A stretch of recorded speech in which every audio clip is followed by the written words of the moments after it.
So tonight is part 2 of a First Coast News investigation, Keeping Secrets. And once again, Caitlin Ross is in the studio, okay? Shannon, adopting a child should be one of the happiest days in a family's life. But the families I spoke to say it ended up being one of the worst. Now they're left with a heartbreaking decision: live with the child that's destroying their lives, or try to give them back.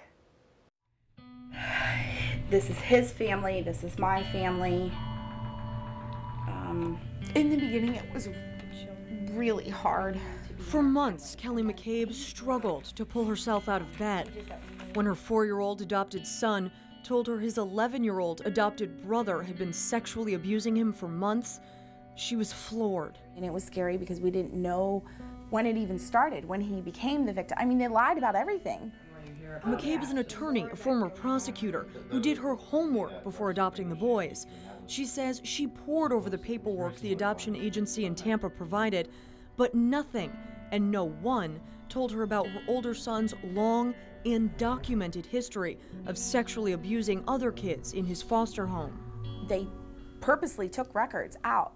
There's the evaluations, psychological evaluations that I obtained later after all this came out.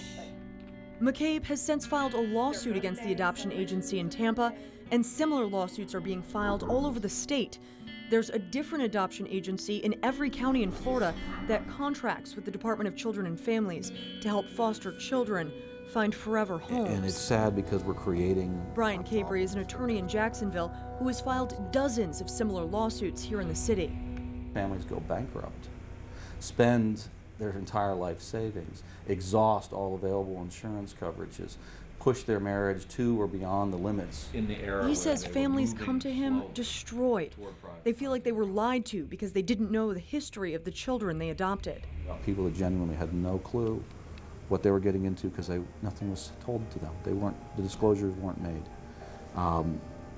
To me, that's the great shame. That's the reprehensible part. That's something that should be rare, and it's not rare anymore. Cabry says lawsuits over disclosure and foster care adoptions have cost the state millions. Taxpayers are on the hook for the settlements, which force the state to pay for the care of severely disturbed children, either in their adoptive homes or in foster care if the families give them back. Family Support Services is the adoption agency here in Jacksonville.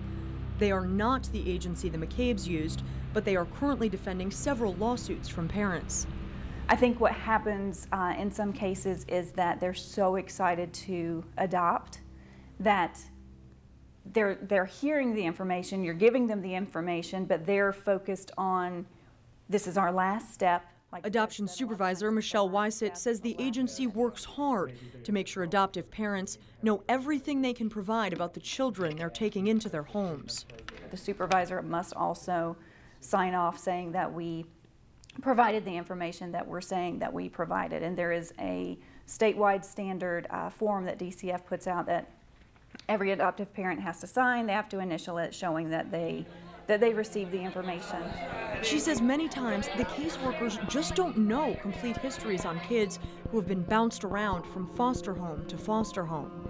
I think we're always going to have situations where there's no silver bullet, because there are years, a lot of times, that these children were not in our care, that we don't know what happened to them, but we do our best every day when we have our children in our care to care for them as they were our own. And they are caring for hundreds of children in foster care who are waiting for forever families they so desperately want. You know, they always say they're looking for good families, and, you know, they don't have enough families to adopt these kids. And it's like, well, you want to know why? Because you destroy us. Because you're not honest with us. Kelly told me she and her husband had dreamed of adopting a daughter, but now that will never be an option for them. She says she would never bring another child into her home. And Shannon? Kate, boy, obviously adoption is the only option for many, many people. So they certainly tried to do what they could to make sure it didn't happen to them, but it did. So how do you stack the odds, at least in your favor, that it doesn't happen to you? Well, that's a great question because there are just a lot of questions that you have to ask. You have to make sure you're asking for all of the documentation, being adamant about learning everything about your prospective child's past. It's also a good idea to have an attorney look over all of that paperwork when you're going through the adoption process, and also go with your gut. Most of the families I spoke with said they knew something wasn't right, but they went through with that adoption anyway. Well, difficult. Thank you for this report this week. Caitlin Ross tonight.